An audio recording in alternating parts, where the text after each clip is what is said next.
الحمدللہ ہم نے وہ صلاحیت کر چکی ہے، اور یہ والدین کی ان کی ارواح کی برکت ہے الحمدللہ بائنے ہی سلسلہ جاری ہے۔ اور اس کے ساتھ ساتھ یہ ہے کہ تقاریب جو ہیں اکثر وہ منعقد کی جاتی ہیں، سوشل ایکٹیوسٹ کے حوالے سے آپ نے ذکر کیا، تو بہت سی ایسی علمی ادبی شخصیات پر مدعو کیا جاتا ہے، ان سے تنقیدی حوالے سے بھی اجلاس ہم منعقد کرواتے ہیں، تو مختلف تنظیمیں ہیں جن سے میرا رابطہ رہتا ہے۔ تو نجی حوالے سے ظاہری بات ہے جو تنظیمیں اپنا کام کر رہی ہیں، سوشل ایکٹیوسٹ جتنے بھی ہیں وہ الحمدللہ ہمارے کیبنٹ میں، ہمارے حلقہ احباب میں شامل ہیں۔ اور اس کے ساتھ ساتھ ریڈیو میں جس طرح آپ نے ذکر پہلے کیا تھا، تو اس میں یہ چیز اب بہت بڑا پلیٹ فارم مل گیا تھا کہ اس میں ہم نے ان چیزوں کو اجاگر کیا، عوام الناس کے ساتھ ہمارا رابطہ رہا، اور اس میں الحمدللہ نیا ٹیلنٹ بھی سامنے آیا ادبی حوالے سے۔ تو یہ جو کلمہ کرتاز کا قبیلہ ہے، یقیناً یہ ایک بہت بڑا اعزاز بھی ہے، اور یہ ان پر فرض بھی ہے، قرض بھی ہے کہ معاشرے کی اصلاح کریں۔ تو اس لیے اب معاشرے میں جس قدر ناہمواری ہے، انسرٹینٹی ہے، تو میں سمجھتا ہوں کہ قلم کے زور پر اس کو کسی حد تک زیادہ بہتر انداز میں بہتر کیا جا سکتا ہے۔ تو پی ٹی وی میں بھی مجھے تجربہ حاصل ہے الحمدللہ، وہاں پر میں بھی کمپیئر بہت سی ایکٹیویٹیز کر چکا ہوں، تو اس میں بھی ہمارا پورٹ فولیو یہی رہتا ہے کہ ایسی شخصیات کو مدعو کیا جائے جن سے ہمارے عوام کو، ہماری جو لسنرز ہیں، جو ویورز ہیں، ان کو شناسائی بھی ہو اور ان کے علم میں اضافہ بھی ہو۔ بالکل۔ اچھا، تو پھر آپ کو کس طرح کی شاعری کرنا پسند ہے؟ شاعری میں دیکھیں اب فی زمانہ جو حالات ہیں، تو اس میں وہ جو ایک انسیت کا وہ جو ماحول ہے کہ ایک محب اور محبوب والی بات ہے، یہ اپنا اپنا ایک تصرف ہوتا ہے، تو میں اس کو زیادہ طور پر جو تصوف کے حوالے سے ہے اس میں نے فوکس کیا ہے۔ اس میں جس طرح میں نے آغاز میں بتایا ابھی آپ کو کہ نعت رسول مقبول صلی اللہ علیہ وسلم لکھنے کی سعادت حاصل ہوئی، تو یہ ملکہ الحمدللہ انہی کے تو فعل ہوتا ہے، اور انہی ہستیوں کے صدقے سب کچھ ملتا ہے۔ تو باقی غزل بھی ہیں، وہ خاصی زیر طبع ہیں، انشاءاللہ وہ میں ہماری کتاب آنے والی ہے، میں انشاءاللہ آپ سے اس حوالے سے بھی ڈسکس کروں گا۔ تو سر دست تو یہ ہے کہ اب جس طرح ماہ محرم الحرام تھا، اس میں ایک منقبہ لکھنے کی سعادت حاصل ہوئی تھی، تو امام عالی مقام کے حضور، تو اس میں بھی خاصی پذیرائی ملی ہے۔ تو باقی یہ ہے کہ یہ سلسلہ بیان ہی جاری ہے اور جاری ساری رہے گا۔ آپ سمجھتے ہیں کہ لوگ ابھی بھی، میں یہ نہیں کہتی کہ ادب سے لوگ بالکل ہی غافل ہو گئے ہیں یا بالکل ہی ختم ہو گیا، یہ ہو نہیں سکتا، پڑھنے والے لکھنے والے وہ ہمیشہ رہیں گے۔ آپ کیا سمجھتے ہیں لوگوں کی اب دلچسپی ہے اس طریقے سے؟ بہت زیادہ۔ میں آپ کو یہ آگاہ کروں کہ اب جو پی ڈی ایف فائلز آ گئی، سوشل میڈیا بڑا ایک محرک ہے آج کل کے معاشرے میں، خاصا ایک اچھا پلیٹ فارم ہے۔ اس حوالے سے پہلے جو کتب بینی تھی، ویسے اصل تو لطف میں سمجھتا ہوں جو بھی بندہ ادب سے لگاؤ رکھتا ہے، جو کتب بینی سے اس کو تسکین حاصل ہوتی ہے، وہ پی ڈی ایف فائل سے نہیں ہوتی، لیکن یہ کہ وہ اس سے آپ کی دسترس میں آ گئی ہیں وہ چیزیں۔ اب یہ ہے کہ آپ کہیں بھی بیٹھے ہیں، دنیا کے کسی بھی کونے میں ہیں، اگر آپ اپنے نیٹ پر دیکھ لیں تو آپ کو بہت سی ایسی کتب مل جائیں گی، آپ سے بہت پہلے کی بھی، آنے والی جو کتب ہے وہ بھی، تو اس سے خاصی آگاہی ہو جاتی ہے لوگوں کو۔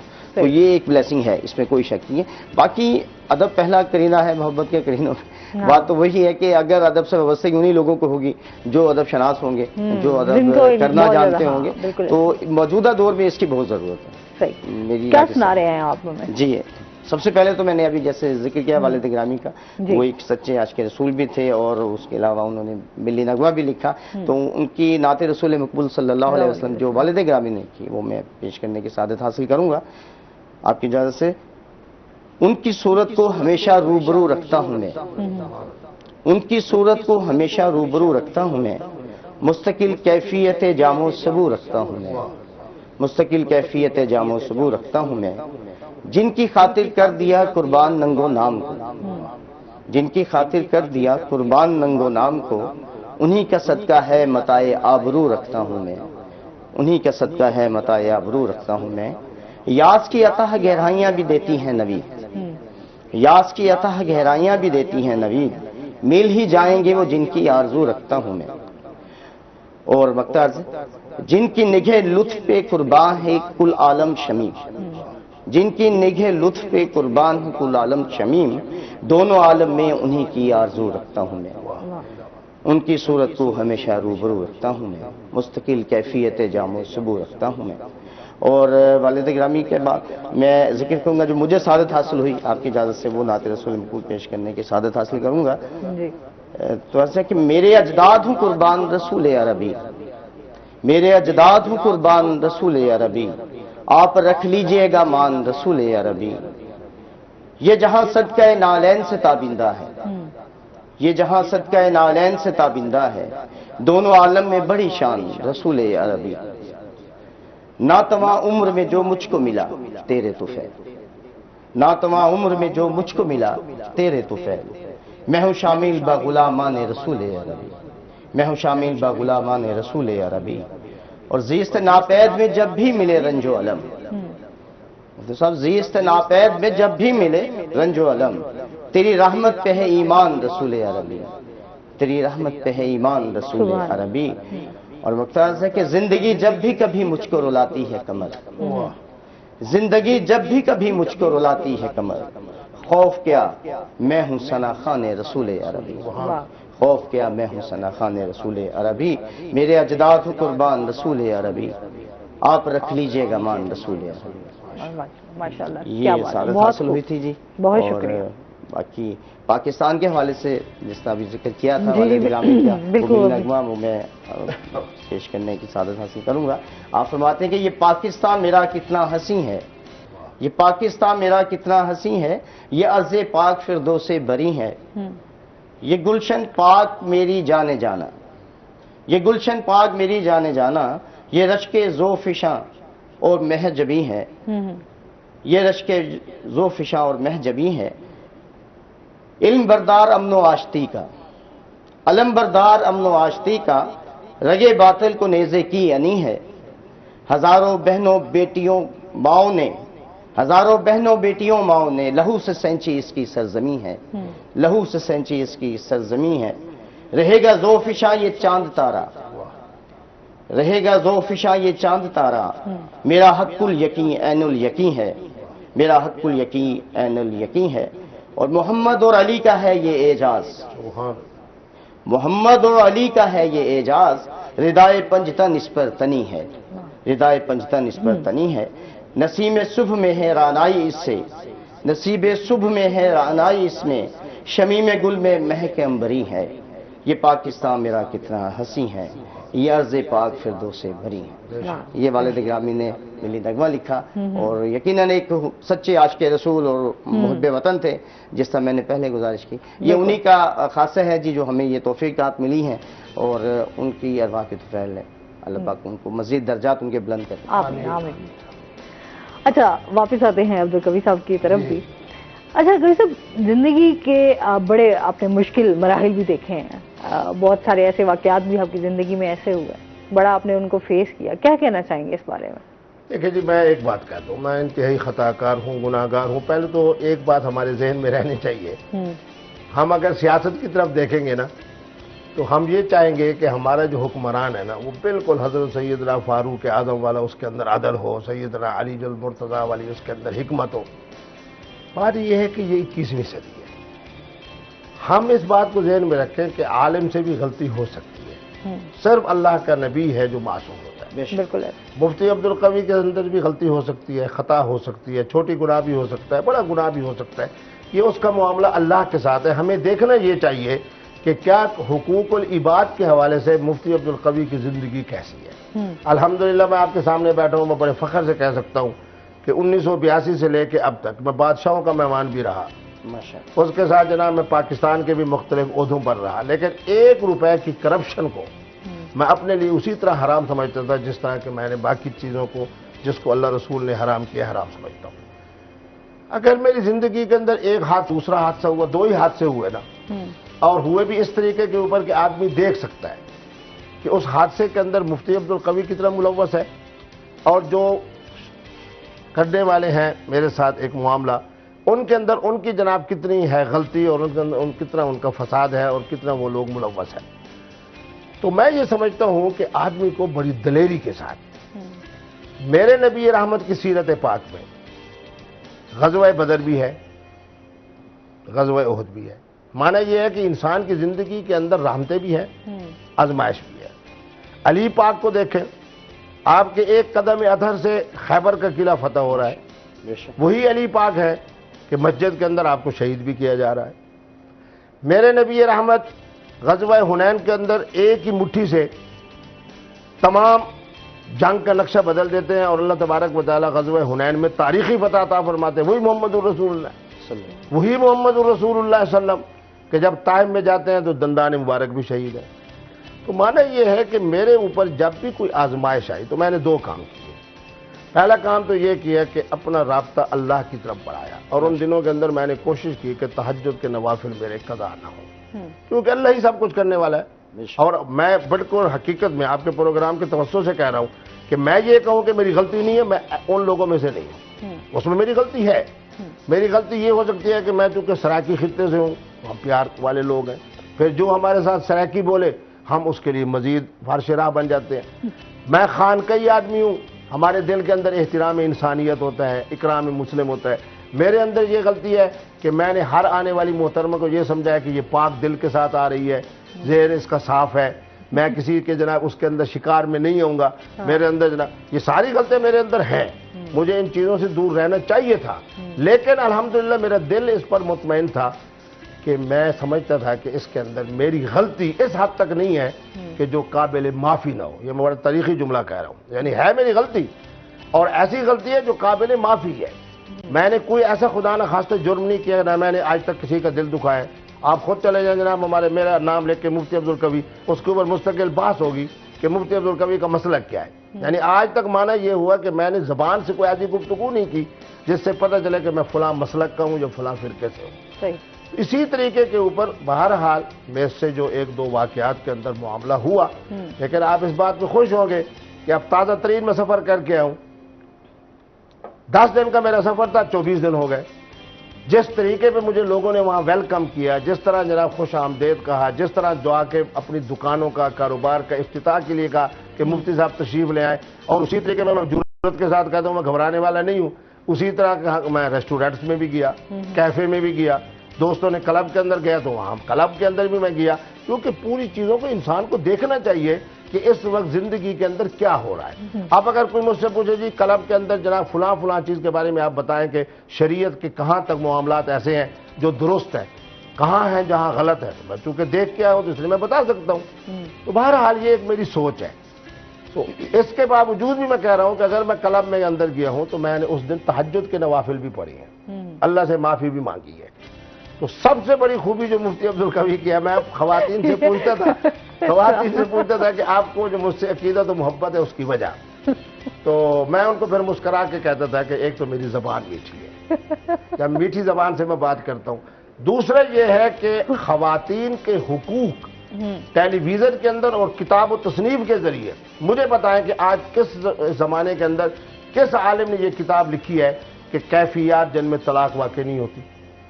میں نے لاکھوں کی تعداد میں، ہزاروں کی تعداد میں گھروں کو طلاق ہونے کے باوجود آباد کی اپنی کتاب کی برکت سے۔ آپ کو پتا ہے میرے علاقے کے اندر جناب 2 سال کی بچی، 3 سال کی بچی، 4 سال کی بچی کی شراب کیسے اپنا نکاح کر دیا جاتا ہے، والد صاحب نے کر دیا جی، دادا صاحب نے کر دیا، نانا صاحب نے کر دیا۔ میں نے رسالہ لکھا ہے کہ بچپنے کا نکاح منعقد نہیں ہوتا۔ تو بہرحال میرے اوپر آزمائشیں آئی ہیں، پہلی بات۔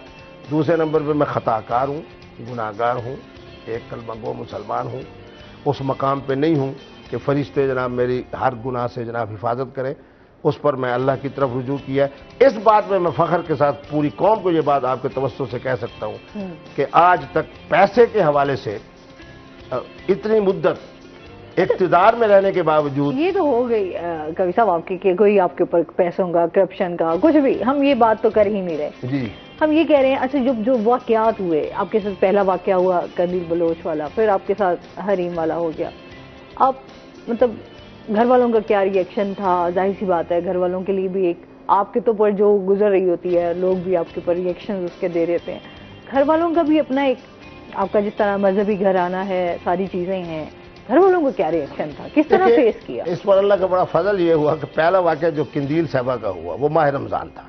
میں ایک ٹی وی کے اوپر جناب آ رہا تھا افطار ٹرانسلیشن میں، اس میں اللہ کا کرم ہے، میں سمجھتا ہوں کہ میرے بزرگوں کی دعا ہے۔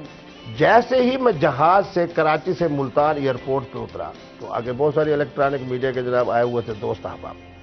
اب میں جا رہا ہوں اپنی والدہ سے ملنے، کیونکہ سب سے زیادہ جب آدمی جناب ہوتا ہے، یقین فرمائیں کہ میرے فون کے اوپر ایک میسج، دوسرا میسج، تیسرا میسج، چوتھا میسج، 5، یعنی 1 منٹ کے اندر 5 پیغام۔ کس کے؟ قندیل بلوچ صاحبہ کے۔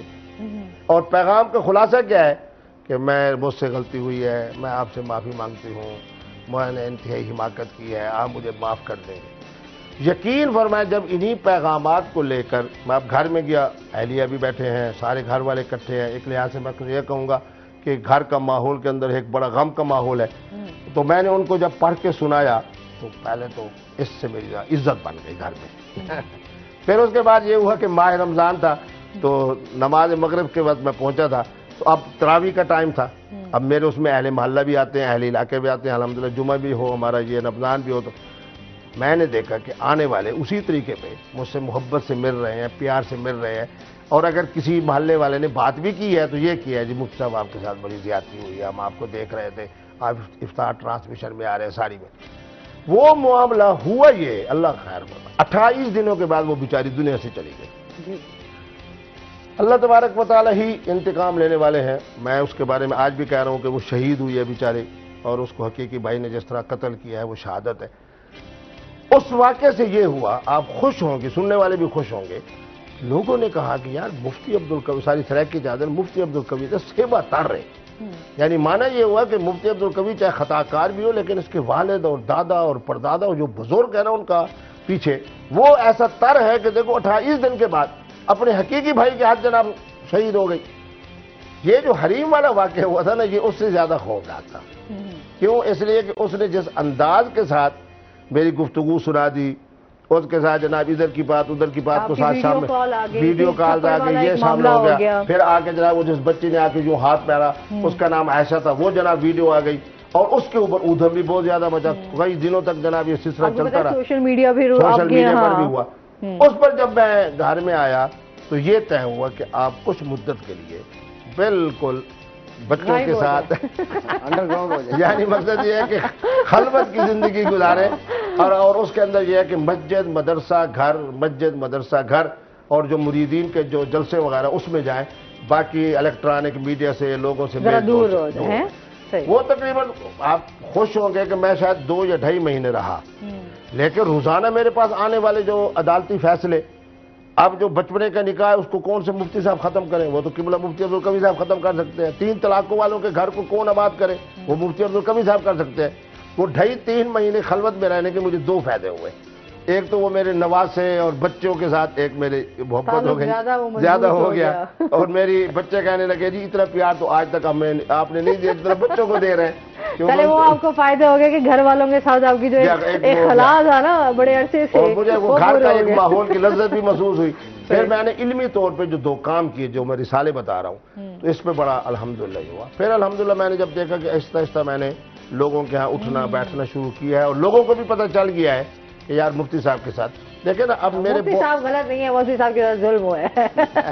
میں یہ دیکھیں، میں حقیقت کی بات کرتا ہوں، میں یہ نہیں کہتا کہ میں یہ کہوں جی میں غلط ہوں، بہرحال مجھ سے غلطی ہوئی ہے نا کسی طرح، انسان ہے جی، انسان اب دیکھیں آدمی ایک جگہ جا رہا ہے آگے ٹھوکر لگتی ہے، تو یہ غلطی تو ہے نا کہ میری گردن نیچے کیوں نہیں تھی، میں تمہیں پتہ چلتا کہ ایک چیز رکاوٹ پڑی ہے، میں یوں کیوں چل رہا تھا۔ پھر تھوڑا خواتین سے ذرا دور دور رہتے ہوں گے نہیں؟ میں اس معاملے کے اندر ایک بات بتا دوں کہ میری اسلامی عدالت کا تعلق بھی زیادہ تر خواتین سے ہے، جس طرح میں نے بتایا خلو، تنسیخ، 3 طلاق، خیار بلوغ۔ اب یہ جو میں 24 کر کے آیا ہوں تو مجھے بڑا افسوس ہوا ہے کہ میں نے یہ سمجھا ہے کہ خواتین کے دل میری خلوت میں جانے کی وجہ سے زیادہ مجروح تھے بنسبت اس کے کہ میں جلوت میں ہوتا۔ مفتی صاحب کی باتیں اتنی مزدار ہوتی ہیں کہ ہم تھوڑا سا اسی میں ہی بھی آگے چلے جائیں۔ اچھا ہاں بالکل ایسے ہی ہے۔ اچھا اس کے ساتھ ساتھ آپ سے بھی جاننا چاہوں گی کہ جس طرح ہم لوگ دیکھ رہے ہیں کہ اس ٹائم جو سیلاب کی صورتحال ہے اس میں بھی آپ کی تھوڑی میں جاننا چاہوں گی کہ آپ کی کیا سوشل ایکٹیویٹیز ہیں اس حوالے سے؟ اس میں ظاہر بات ہے ہمارا جو کلب ہے وہ اس میں اپنے تئیں کوشش کر رہا ہے، اور جو اس وقت جو راجن پور جو ہے وہ بہت زیادہ افیکٹڈ ایریا بن چکا ہے، اور یقیناً ہمارا اپنا نقصان ہے، ملک کا نقصان ہے، تو ہم سب کا نقصان ہے۔ تو اس بارے میں میں تو ابھی بھی آپ کے پروگرام کے توسط سے گزارش کروں گا مخیر حضرات سے کہ وہ دامے درمے قدمے سکھنے جس قدر ہو سکے وہ اس میں تعاون کریں، اور یہ صرف اسٹیٹ کا کام نہیں ہے، من حیث قوم ہم سب کو سوچنا ہوگا اس حوالے سے، اور وہ لوگ بے یار و مددگار ہیں۔ ابھی کچھ دوست وہاں سے آئے ہیں تو بتا رہے ہیں جو وہاں سے دیکھ کر آئے ہیں، انتہائی ایسی کرٹیکل کنڈیشن ہے کہ بیان سے باہر ہے۔ تو اس کا مداوع، اس کا تدارک اسی طرح ہے کہ ہم سب مل کر کوشش کریں، اور ہم این جی اوز جو ہیں، بہت سے این جی اوز کام کر بھی رہی ہیں، یقیناً اپریشیٹ کرنا چاہیے انہیں۔ اس کے ساتھ ساتھ جو انڈیویجول انداز میں کچھ لوگ دینا چاہیں، کچھ وہاں راشن پہنچانا چاہیں تو انہیں چاہیے کہ وہ دیر نہ کریں. اور اس حوالے سے گورنمنٹ بھی کافی پروٹیکشن دے رہی ہے. گورنمنٹ نے خود بھی بہت سے ایسے اقدامات کیے. ہماری پاک فوج اس میں بہت انوالو ہے اور ان کے توسط سے یقیناً باقی جو لوگ ہیں وہاں سے ریکور بھی ہوئے ہیں، وہاں سے انہیں ریسکیو کیا گیا ہے. تو اب ایسا ایسا اس میں بہتری آ رہی ہے، لیکن دعا ہے کہ اللہ تعالیٰ یہ جو بارشیں ہیں ان کو باعث رحمت بنائے، باعث زحمت نہ بنائے. اور اس سے خاصا نقصان ہوا اس دفعہ ہمارے ملک کا، خصوصاً جنوبی پنجاب کا جو خطہ ہے وہ زیادہ افیکٹڈ ہوا ہے. اور سندھ کا بھی یہی عالم ہے. بلوچستان کا یہ دیکھیے کہ آج کی نیوز تھی کہ اس کے راستے جو ہیں منقطع ہو چکے ہیں. بالکل ایسے ہی بہت صورتحال. ابھی ہمارا جو پہلا سیگمنٹ تھا وہ سارا اسی میں تھا کہ لوگ اپنی طرف سے پوری کوشش کر رہے ہیں. بالکل کرتے رہنا چاہیے. یہ ہم کوئی میسج دینا چاہیں گے ہمارے ویورز کو؟ جی میسج تو میرا پیغام ہے محبت جہاں تک پہنچے. اور میسج کے حوالے سے یہی ہے کہ جس فیلڈ سے تعلق ہے اس میں آصف کرنالی صاحب بہت ریناؤنڈ ایک پوئٹ تھے. انہوں نے کہا تھا کہ میں محبت ہوں مجھے آتا ہے نفرت کا علاج، میں محبت ہوں مجھے آتا ہے نفرت کا علاج، تم ہر ایک شخص کے سینے میں میرا دل رکھ دو. تو یہی پیغام ہے کہ محبتیں بانٹیں، محبتوں کا پرچار کریں، انسانیت کا خیال رکھیں، انسانیت کا پرچار کریں. اور ملک ہے، ہم سب ہیں، ملک کا خیال کریں اور سب کے لیے نیک دلی دعائیں ہیں. بہت شکریہ. سر آپ کیا میسج دینا چاہیں گے؟ میں بالکل ان کی بات کے آگے بڑھاؤں گا.